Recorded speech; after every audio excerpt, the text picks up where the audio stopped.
Kundalik eslatma. Ey nozik qalb sohibasi, sen oilaga xotirjamlik soluvchisan. Ey muslima opa-singlim, yaxshilab eshiting. Biz bugun siz bilan qalbga juda yaqin, ayni vaqtda hayotingiz uchun eng zarur bo'lgan bir haqiqat haqida gaplashamiz. Alloh taolo sizlarning aziz o'rningiz va oiladagi mas'uliyatingizni ikki buyuk oyat orqali o'rgatgan. Alloh taolo aytadi: U Alloh sizlarni bir jondan yaratib, undan uning juftini unga uylanib taskin topishi uchun paydo qilgan zotdir. A'rof surasi 189-oyat. Yana Rum surasining 21-oyatida Alloh taolo marhamat qiladi.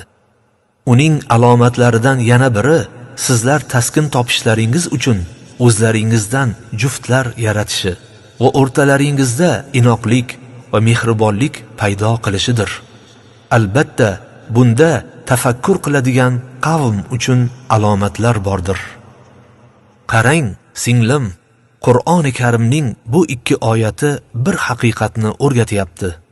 Nikohning asosi sakinat, xotirjamlik, orom va bir-biridan taskin topishdir. Tafsirda aytiladi: liyaskuna ilayha, ya'ni erkak ayolga moyil bo'ladi. U bilan xotirjamlik topadi. Qochmaydi, balki unda suyanch, taskinni topadi. Chunki jins jinsga moyil. Ayol esa erkakning bir qismi sifatida uning qalbiga taskinni kuchliroq beradi. Shuning uchun, ey singlim, Alloh sening tabiatingga, nutqingga, muloyimligingga fazilat berdiki, bu fazilatlar erkak uchun makon va orom bo'lish vazifasini o'taydi. Bu kamchilik emas, bu og'ir yuk ham emas. Bu Alloh bergan sharaf. Erkak kishi tashqarida mehnat qiladi. Kuni bo'yi ishlaydi.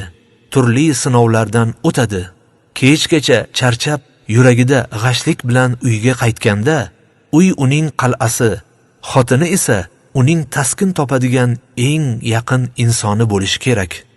Bu degani shirin so'z, ortiqcha janjaldan tiyilish, muloyimlik, uyda osoyishtalik, yuzda tabassum, qalbda iliqlik. Alloh taolo ayol erkakni doim nazorat qilsin yoki erkak ayoldan qo'rqib tursin deb aytmadi. Singlim, sening haqiqiy qadr-qimmating ibodatingda.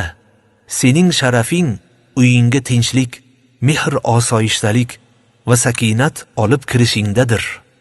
Agar ering uyga kirib, Allohga shukr, uyim tinch, xotinim muloyim, menga orom beradi deb his qilsa, demak sen Alloh aytgan vazifani ado qilgan bo'lasan.